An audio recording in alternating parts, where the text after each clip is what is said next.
When I was driving to work this morning, I was listening to another radio station, as we broadcasters sometimes do. What I heard shocked and saddened me. The Entertainment Roundtable.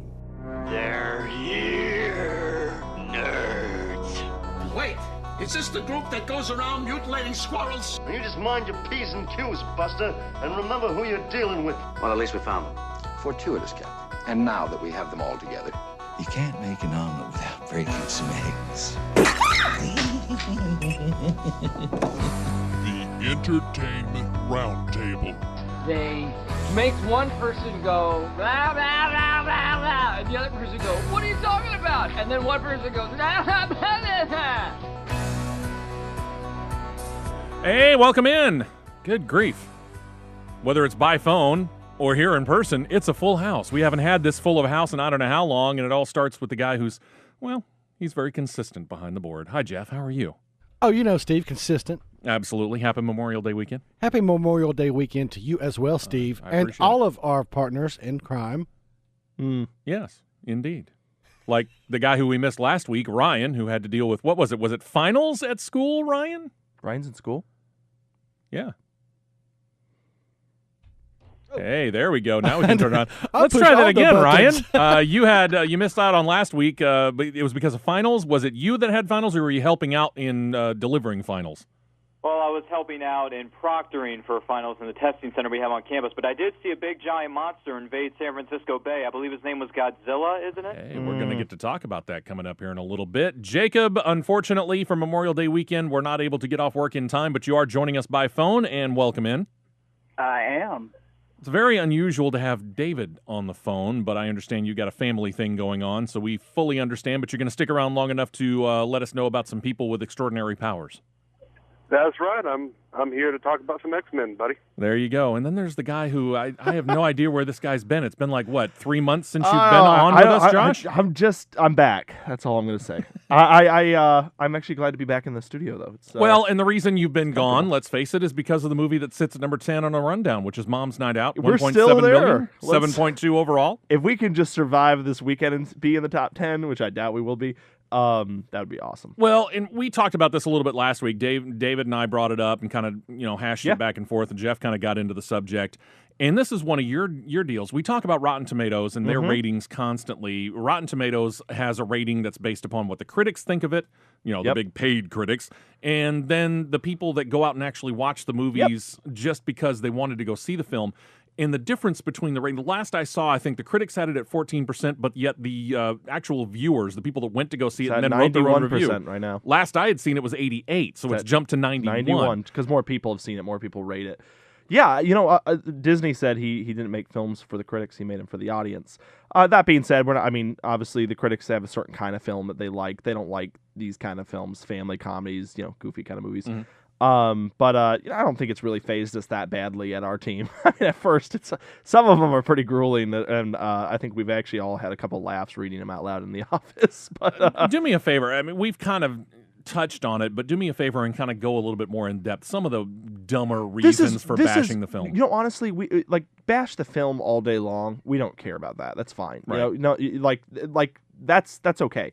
But if you read a lion's share of the reviews, they're really not talking about the film itself. They're more talking about the messages behind it. And of all things, truly, none of us thought that they were going to make an issue out of motherhood. Yeah. Attacking that issue. I mean, we really didn't everyone who knows the Irwins knows they're not even very old-fashioned kind of Christians.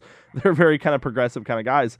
But the critics attacked the fact that we were portraying stay-at-home moms and that they were just being moms and not anything more than that. And there was no agenda behind this at all. We were just showing sexists. Yeah, no, we do. That is what exactly. we like. John Irwin walks around the office, and anytime someone gets into something with him, he's like, "Well, I am a sexist pig, so what do I know?" So you guys are just having fun with it in the hallways. Honestly, I don't really think it's hurt us. In fact, if anything, the controversy has actually kind of riled up the core and helped us have a few good weeks. So, I think it's actually helped us in some capacity, Very actually. Cool. So, and you had said something. You guys obviously have different ways of keeping up with it than what we do. But when you guys were looking at the opening weekend and this past weekend, you've noted where Birmingham and the state of Alabama sits across the country when it comes to supporting this film. Oh, yeah. Alabama's at the top. Yeah. As we assume. But what's funny is there was this theater in Sioux Falls, South Dakota, of all places, and there was a mega pastor there that he had made sure that that church was just like full. The movie theater was just full nonstop, and they beat us by 2 tickets at the Alabaster Theater. And the theater owner actually emailed me and said, "Hey, good luck. You guys thought you were going to beat us, but we showed you." And it was by 2 tickets. Won by 2 tickets. 2 tickets. We would have been the top theater in the nation. That's amazing. In Alabaster. But I talked to the guys last night, and they said their theater. It's been the number 2 movie in their theater consistently. Beating out Spider-Man and all the other movies in their theater. So that's impressive. There you go. And this is kind of the year the faith-based films have been really going on. And we'll talk about those. God's Not Dead, by the way, is still in the top 20. It's not in the top 10, but it's still in the top 20. Goodness gracious. Up to number 9, Legends of Oz, Dorothy's Return, another 1.9 million. So 6.6 for this animated film, which you had mentioned this last week, Jeff. You had seen the review on Rotten Tomatoes. It's kind of like Mom's Night Out. Critics bashed it, but the people who went and saw it loved it. Right. Is that still going on? Wait and see if we can't find that out here as we continue on. Guess what's still in the top 10? Yeah, it looks that way, Oz. Yeah? 85%. 85% for the viewers and about, 10% for the critics? 15. 15? Yeah. Okay. Still hanging around in the top 10, Captain America, The Winter Soldier, another 3.6 million, 250.5 million. Now, keep in mind, these numbers are as of Tuesday morning. It's going to be a big weekend for all movies. So. Exactly. Rio 2 still going strong, 3.718 even. Heaven is for Real. Saw the movie, thought it was okay, didn't think it was great. It's kind of surprising to me that it's sitting at $82.2 million. I mean, this to me is the surprise hit. It actually wasn't a big surprise for me in this fact. The book was a tremendous hit. Yeah. Like everyone has read that stupid book. I'm not calling it stupid. I'm just saying, it's a good book. I know they get all the it's the same studio that put out Mom's Night Out, so I know everybody behind it. Gotcha. Randall Wallace is the director. Mm-hmm. Randall Wallace is obviously pretty esteemed director in Hollywood. He wrote Braveheart, directed We Were Soldiers. He's got good lineage. Yeah, so just for that alone, I think. And then his name is slipping me. What main actor? Greg Kinnear. Really carried the film. That combined with this craze in faith content and the title being just great coming out at the time it did, just kind of hit the perfect storm. They definitely caught lightning in a bottle, no doubt about it. Yeah, and hit critical mass, and I think it's just taken off from there. Up to number 5, the comedy The Other Woman, still doing well, 6.3 million, 71.7. Then we get to a film that my wife, myself, and Jacob had the chance to check out last week. 10.5 million on its opening weekend for $1 Million Arm. And Jacob, I'm going to go to you first and get your opinion of what you thought of the film. Well, I don't know that I have a whole lot to say about this movie, but I will try to say a few words. It's surprisingly good. I was surprised that I enjoyed it as much as I did. It's funny. It's it's heartwarming. It's a good sports film.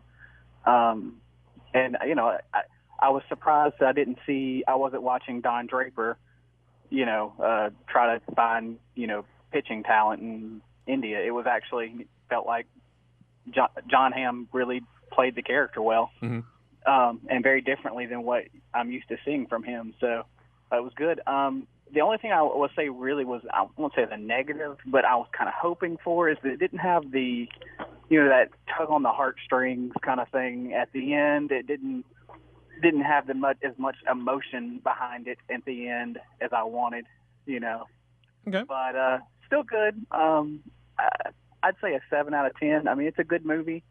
If you're interested in sports movies at all, it's something to go watch. There you go. Kind of the same opinion here. I gave it about a 7.5 out of 10, mainly because of two things. I agree with your one criticism there in the fact that they build up the relationships throughout the course of the movie, but yet you don't really get that big payoff.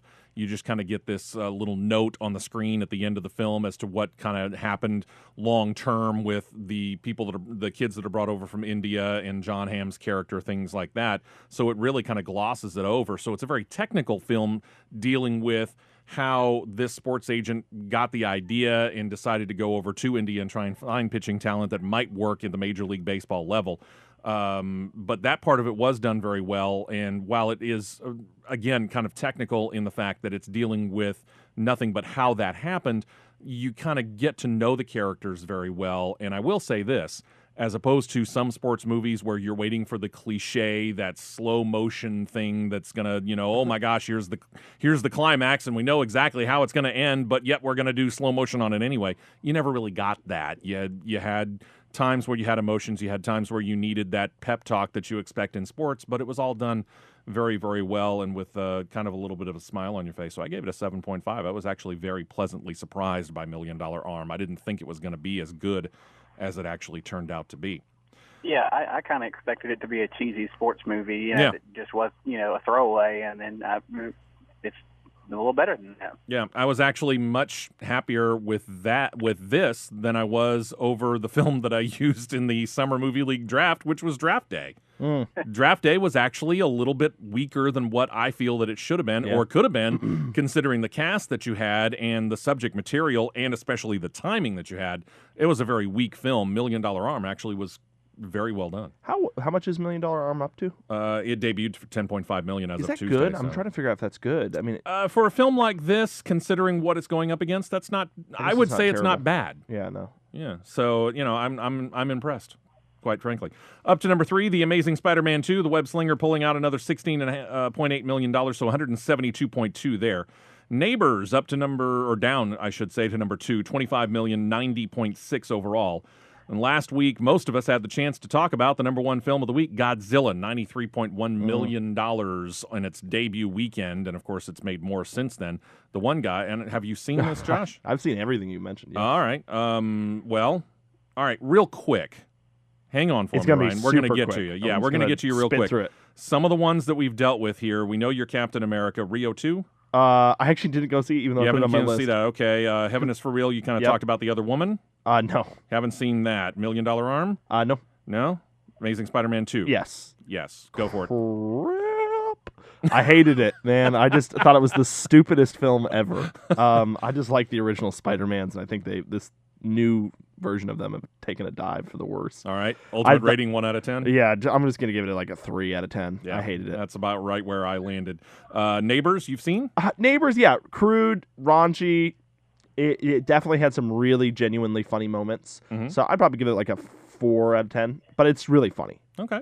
And then we'll go to Godzilla. I'm going to say this. This is going to sum it up, and then I'll give my thing. I went into it for some reason thinking it would be more than just a Godzilla film. And then after I watched it, I was like, why did I expect this to be more than just a Godzilla fun? It was fun. It was just that Godzilla madness that you love and that silliness. But I don't know why I went into it thinking it was going to be like a Dark Knight or something like that from the trailer. and the trailer kind of was deceiving. It was promising one thing, and then it was just kind of like a Godzilla movie. So it was fun. 5 out of 10. 5 out of 10? All right. Ryan, 5 out of 10. I gave it a 7 last week. Jeff, do you remember what you gave it? About 8.5. About 8.5. Dave, what do you remember? Good Godzilla. I believe I gave it a 2. You gave it a 2. That's right. You hated it. And Jacob? How can you hate it? It's Godzilla. I'm sorry, what, Jacob? I think I gave it a 6. Okay, so we're looking, for the most part, other than Dave, obviously, who couldn't stand the film, we're looking at fairly mediocre, 5 to 7, it's 8.5 with Jeff. Ryan, where do you fall on Godzilla? Wow, it seems like half our panel is divided on this film. I'm surprised. What film were you guys watching? Anyway, let's get to the real deal here. I was watching one with a big lizard. Yeah, seriously. Godzilla. Godzilla is back. He's awesome. He's fierce. He can kick tail and take a lot of names with 2 Mutos going up against him. I love this film. It was excellent, well-paced. The payoff with revealing Godzilla was fantastic. His roar is immortal. It will never go away. Granted, a couple of things that were missing from this film. Number 1, Bryan Cranston. Yeah. Why did he leave the film so early? Got to keep him in there, man. Bryan Cranston should have been out throughout the whole film. I agree. And he only had like 20 minutes of screen time. Why'd you take out the Cranston? You never do that. He was carrying the film so well up until that point. And then number 2, Ken Watanabe.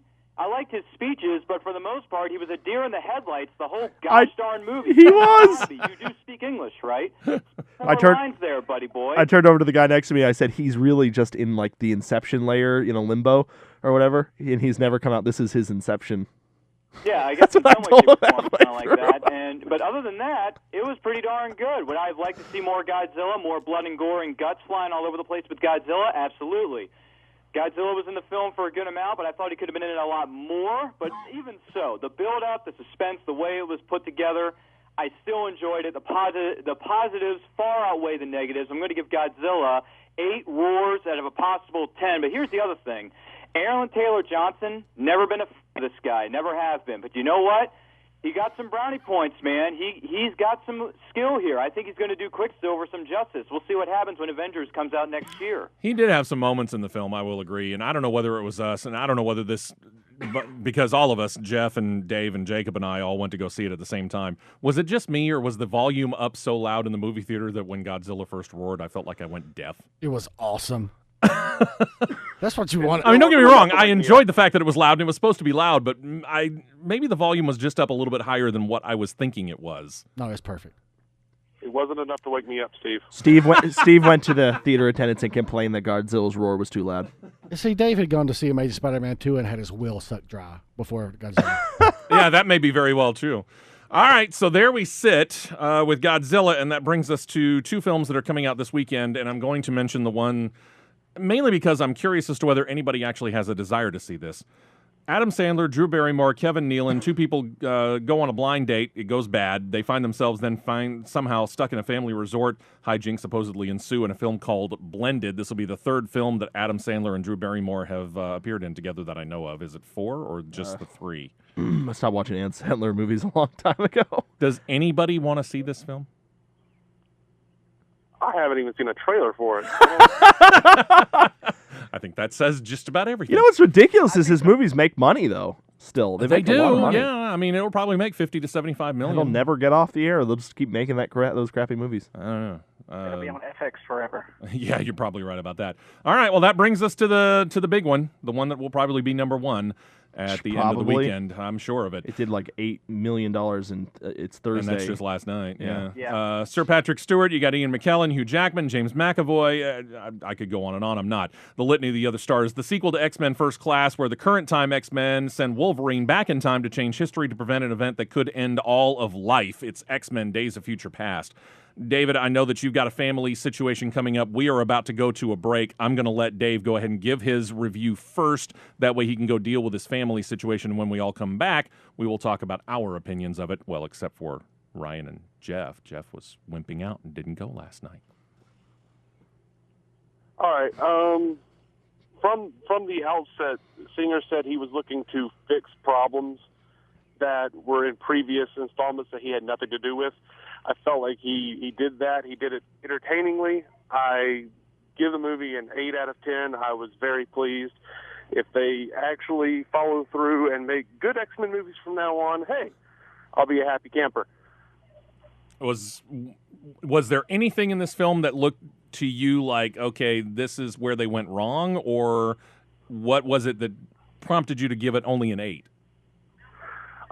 It dragged a little. It dragged a little in the middle, I would say, but overall, I was good. I've read a lot of reviews of people complaining that there were just too many X-Men, too many B-list characters running around. As far as mutant soldiers go fighting against Sentinels, it's good for the fans to see these characters and know who these characters are, and just have that for themselves. The general movie audience doesn't need that, so I don't really hold that against it. But it did drag a little bit. I was a little confused in as much as what Kitty Pryde's actual powers are in this movie, because they seem to have changed her powers just a bit. But I think that was more of an homage to the idea that she was the one who went back in time in the original comic books in the Days of Future Past. Okay, so ultimately an 8 out of 10. And real quick, just to kind of get an idea, where does this rank for you among all the X-Men films? We're up to what now, 7? Yeah, something like that. For basically making X-Men Origins Wolverine not exist, it's the best one. Well, there you go. All right, David, I appreciate it so much. Hopefully everything goes well with the family, and we wish you and the family a very happy Memorial Day. Yeah, you guys too. We'll do it. Thank you very much, Dave. We appreciate the time. And again, thoughts and prayers going out with Dave and his family, and hope everything is well. Ryan, you haven't had the chance to see this just yet, have you? once again, this is why I hate everybody in that room right now. See, and number I'm telling two, you, I'm you going need to to see be it down tomorrow here, man. morning and Saturday, so don't say any spoilers, Jack. All right. I'm just telling you, you need to be down here. Continuing, I know. I'm sick and tired of the living argument, in this man. place. I need to go where the action is, man. Continuing the argument. When we come back, Josh, myself, Jacob, we're all going to give reviews of X-Men, and Jeff, you're just going to have to drool, man. I'll listen attentively. I'm sure you will. We'll be right back. They do all their own stunts. The Entertainment Roundtable on Superstation 101.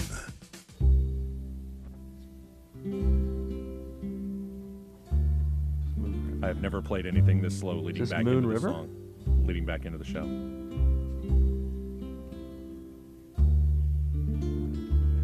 And it takes a little bit to actually build up. I feel like you need to say, like, and you're listening to Delilah. Yeah, exactly. Is this Moon River? The What sad is thing is this actually plays in X-Men, not just once, but 2 times. In PR. You're listening to Fresh Air. Welcome back to Morning Edition with It's good times. talk about Shwetty. Good times. Yes. Roberta Flack, the first time ever I saw your face. Yes, it gets played not just once, but twice in the course of X-Men Days of Future Past. It's not giving away any plot points, okay? I'm going to assume it's actually played in the same place, technically at the same time. Actually, no. Really? No. No, 2 different places. Two different We places. should always have this playing in the background of our show. And we should all talk What? So we could all sleep? So we should all talk like NPR people when we give our reviews instead of getting angry with each other. So we have more X-Men Days of Future Went and Past watched reviews. X-Men Days of Future Past, and it's good times. I have a review today. All right. Speaking with since Mr. you have a review today, Mr. Josh. Steve West. I've not seen it yet, so any spoilers will be frowned upon. One of the guys in Go my ahead with office yours. said yesterday he heard I was going with Steve to watch an early showing of X-Men, and he said, "Have you ever been in a fight?" And I said, not with like maybe my brother or something. He said, "Well, if you spoil anything tomorrow when you come into work, you're going to be in a fight." And he said, "You're going to lose." And he promised, you will lose. I was He like, pulled the Joe Namath guarantee out. Gosh. All right, well, Josh, you're up. Let's go ahead and start You with know you. what? I really like this movie. Yeah? I actually went into it kind of scared because every time I build up my expectations, they get trashed, kind of like Godzilla and Spider-Man. I like Godzilla, but I'm just saying, I thought it was going to be like a different kind of movie. But I thought a movie named Godzilla wasn't going to be about Godzilla. Yeah, Godzilla, yeah. Yeah, I mean, there so was no Godzilla versus I here. went It was into just this Godzilla. one. I went into this one with high expectations, and I was actually more impressed with the film than I was before going in there with my expectations. So I thought it was a great film.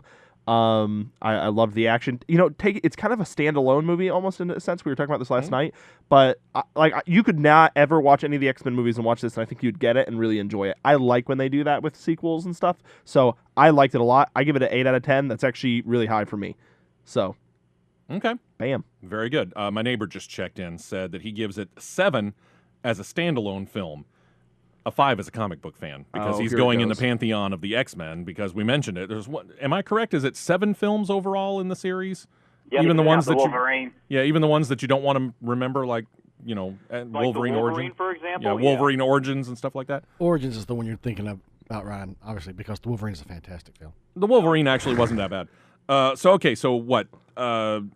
You give it an 8. Yep. 7.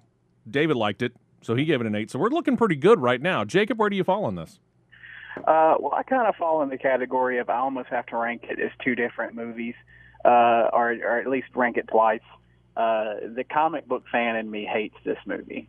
It's like a 2 out of 10 for me as a comic book fan, because they just mess with the story and the original characters too much, and there's even some continuity things with with the own film, with the film series itself. There's some continuity things that don't make a lot of sense. However, as a movie by itself, standalone, it was a lot of fun. There's good action. I think probably I agree with David. It's slow in the middle, and I wanted a little more Sentinel fighting action than you get. Other than that, it's good. I mean, like I say, as a standalone movie, it's an 8. So right now I'm catching that the movie in and of itself is actually good when you start expanding it out in the pantheon of things. Yeah, go maybe into not so it much. if this is a movie you go into just expecting to watch the movie. Don't go into it expecting you're going to have a great X-Men or even former X-Men movie experience. Mm-hmm. take it for what it is. Okay. All right. So, any of this dissuading you, Ryan, at all? No. You have any idea how many times I've watched all 3 trailers in the course of the last 2 weeks? Oh, you're amped up for this one. Dude, I'm more amped up for this X-Men film than I've been for all 6 of them combined.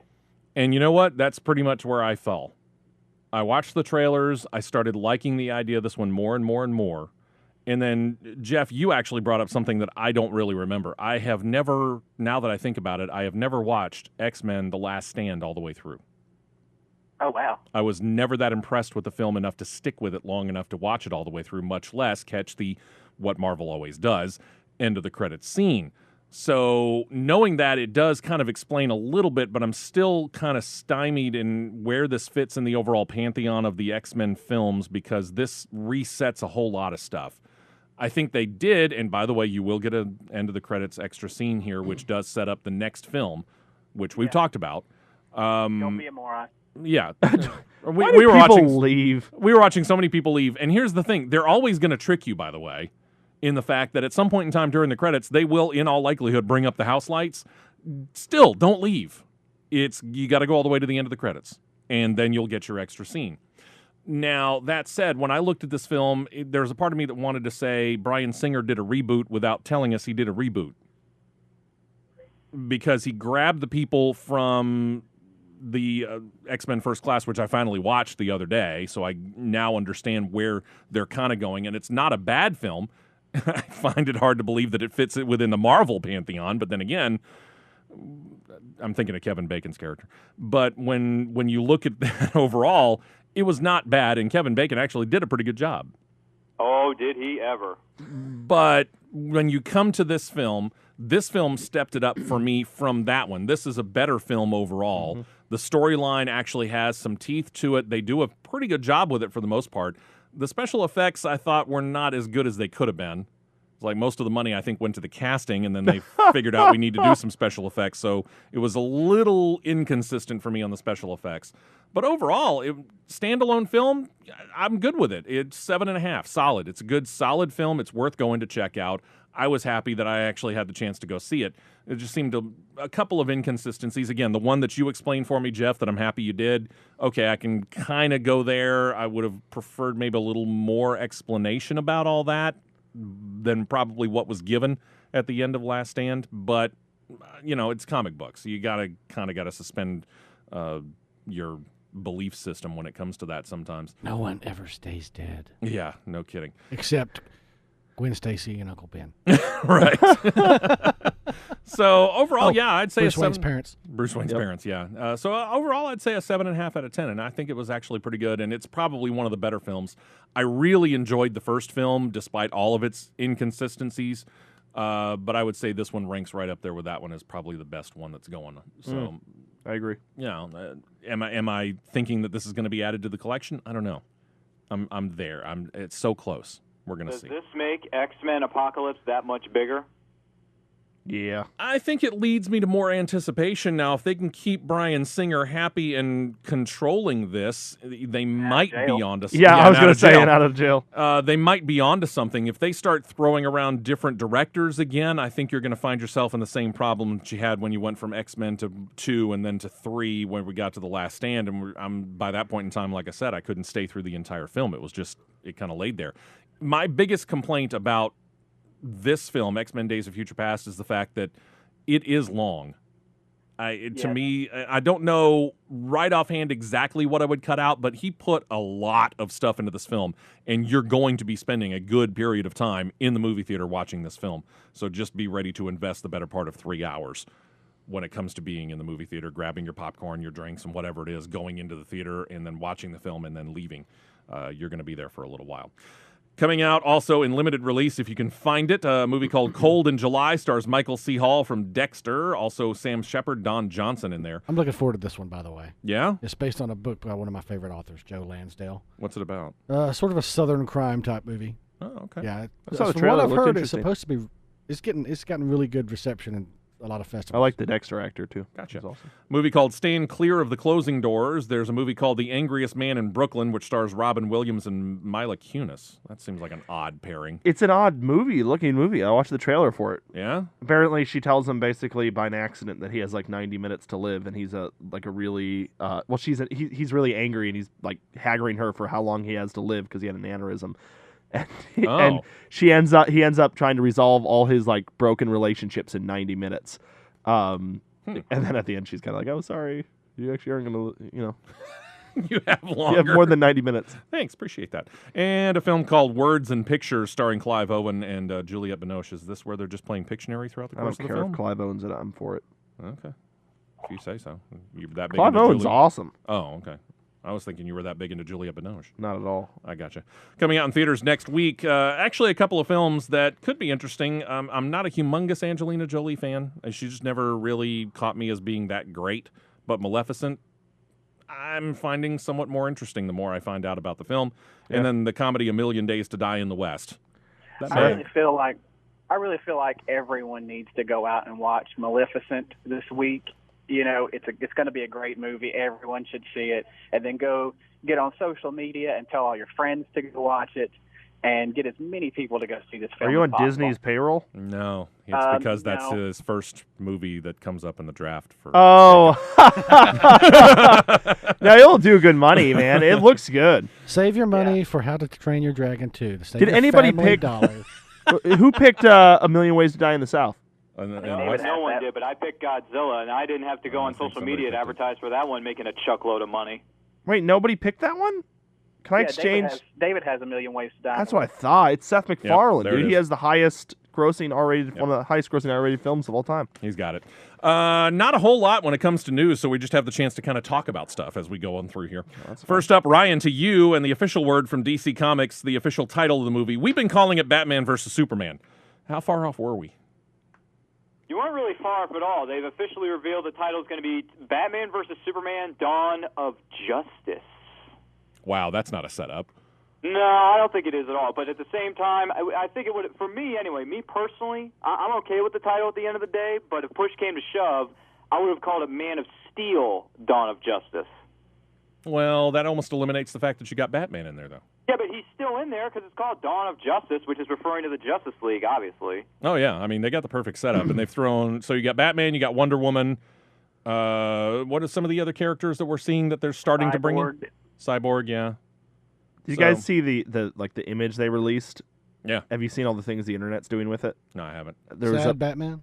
Yeah, they've just done everything. Just Google... like basically that picture and see what people have done with it. It's hilarious. It basically was like the most trending thing on the internet. Oh, I'm sure. People just took it and put it in a million different scenarios. Oh, it had to be. It's so funny. My favorite that I've seen so far is they've taken Bill Murray's head and pasted it on to Batman. It's fantastic. It's so good. It's so funny. Okay, now all of a sudden I just got the picture of him playing in Caddyshack with the Batman body. That's just hilarious. Yeah, it's pretty amazing. You should Google some of the stuff they're doing with it. All right, I will have to do that. From DC over to Marvel, as it seems like we always do. We're either going from DC to Marvel or Marvel to DC. Ryan, the latest trailer for the upcoming Guardians of the Galaxy. I'm assuming we have all seen it. About 5 times. Yeah. 500. There you go. All right, tell me, first off, Ryan, did you learn anything from this? Well, yeah, I mean, we got a little bit more of the characters' background, a little bit more of the characters having actual dialogue, from Rocket Raccoon to Groot to, Gamora, everyone else in between. But it was funny, but that's my problem. Yeah? It was a little too much funny. Oh, too much come humor. on. I don't see any seriousness. I don't see any drama. Boo. Where's the balance between the humor and the drama with this one? It seems like Marvel's just throwing this away, saying, yeah, we know we're not going to take ourselves seriously, so we're just going to chuck this in as a comedy purely and no drama at all. I think we have a couple of people that might want to take issue. Jacob, we'll go to you next. Yeah, I was going to say, I think I agree that it's more comedy than action, but I think you're wrong if you think that they're throwing this away by making this more of a comedy. I think that's what's going to push this over. Josh? I can't. Words are not coming to my mouth. I'm so offended. This movie is like perfect. It's going to be such a hit. It's not even funny. It's just that everything's perfect about it. It's just oddball, rebellious movie that is is going to be great. Jeff, I don't know if I'm looking forward to any other movie besides Edge of Darkness this much in that movie. Yeah. Give me just a second, Jeff, because you probably are the one that was on this and most anticipating Yeah, he's an early film adopter. first. So I'm going to give you my thoughts of it real quick. And Ryan, this is where I take kind of a little bit of a disagreement with you here in the fact that Guardians of the Galaxy is kind of a lesser known aspect of the Marvel Universe. So they're trying to introduce us to the characters. And I think we've seen such seriousness in your Iron Mans, your Thors, your Captain Americas, the Avengers overall. I think they want to kind of get some other people that see Marvel and then just go, okay, that's just for the fanboy. They're trying to grab the attention of some other people that may not necessarily have been attracted to this in the first place. What you're going to find is probably one more trailer here that gives us a little bit more serious attitude. I don't have a problem with bringing the comedic attitude because when you think about the 4 people that they're talking about bringing together to form Guardians of the Galaxy, these guys wouldn't normally get together. It's just circumstances putting them together. I would expect the smart alecky comments and kind of the offhand things. And I find it kind of funny that you would say we get more dialogue, especially from Groot, considering the fact that all he ever says is 3 words. But that said, we did at least hear it. So I'm looking forward more now to this film than I think I was even before. And when I saw the first trailer for it, I went, yeah, that I've got to go see.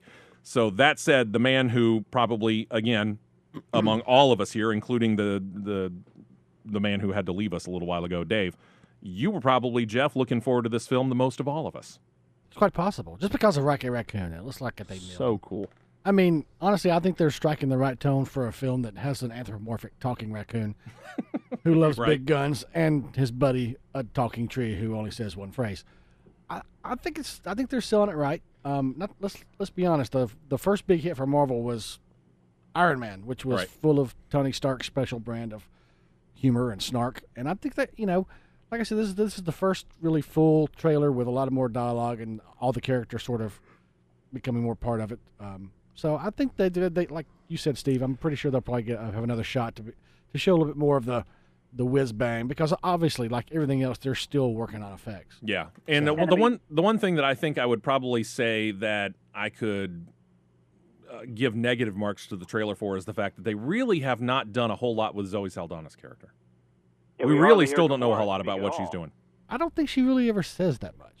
But we still have no idea what it is. Type. Yeah, we really don't have any idea of really what she's doing in the film. She just kind of appears and, maybe fights a little bit, but otherwise we really don't know a whole lot about her. We found out about Groot. We found out about Rocket Raccoon.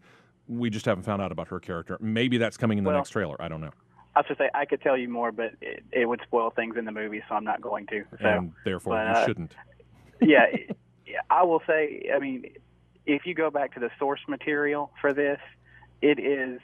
I mean, it's always been kind of a shade of humor to this series. I mean, in the comic books, they've been. It's like Jeff said. It's got a raccoon that loves guns and a walking tree that only says 3 words. It's never taken itself very seriously. So, and nor should it. I think it's pretty close to the actual source. When we come back, we'll talk we'll go from one trailer, Guardians of the Galaxy, to another, but we're also going to be staying in space, as it turns out. We'll continue the conversation about movies and flip our way over to television as we continue the Entertainment Roundtable next. Hope you got your popcorn, because we're back to the Entertainment Roundtable on Superstation 101.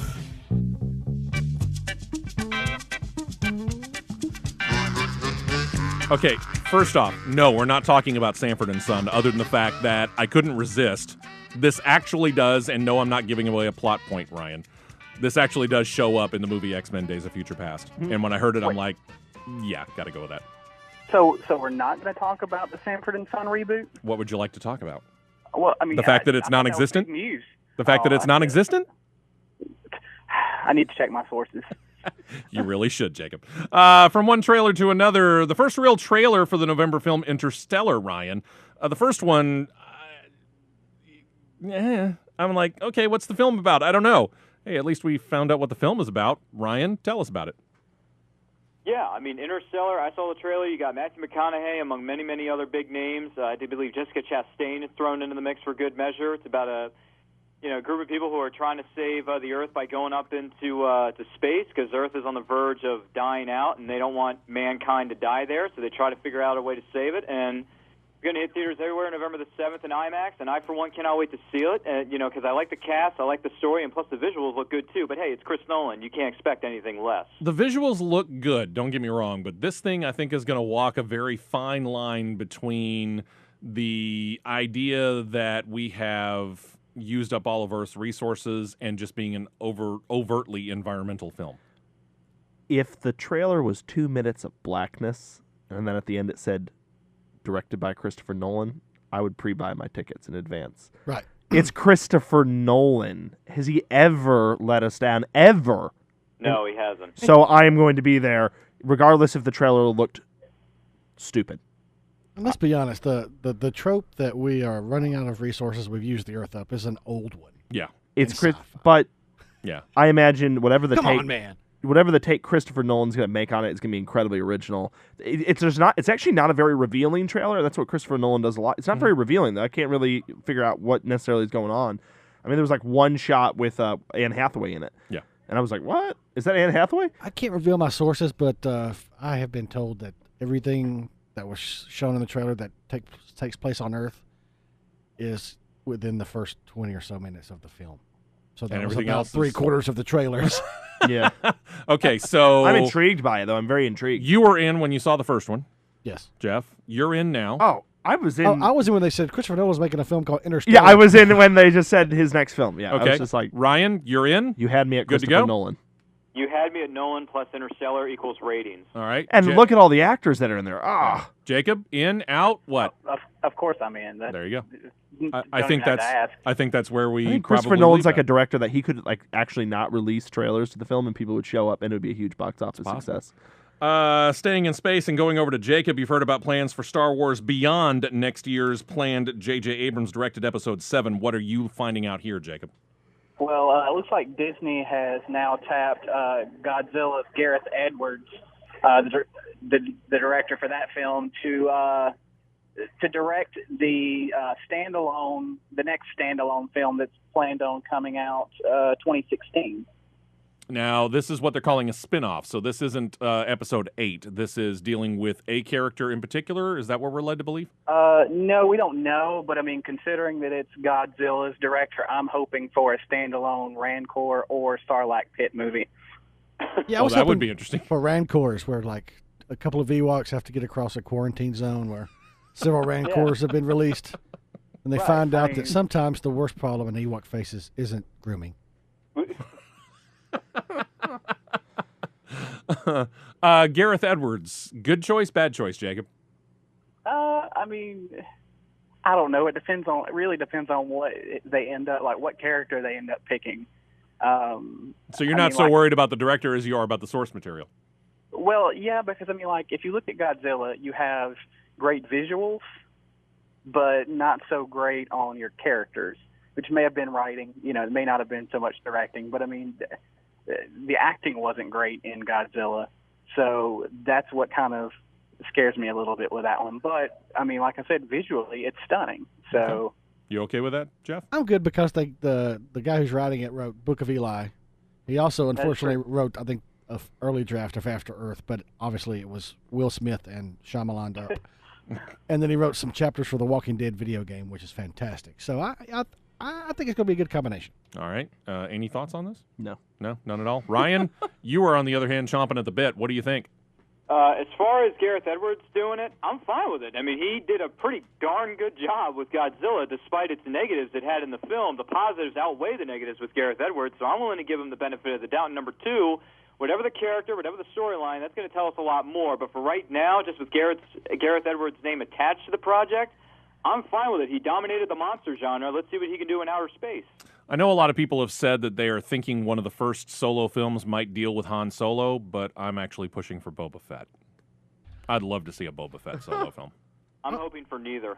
I would like to see like a young Obi-Wan on Tatooine adventures kind of type film. I mean, you know what? Boba Fett, he's the dude with a cool suit, never says anything.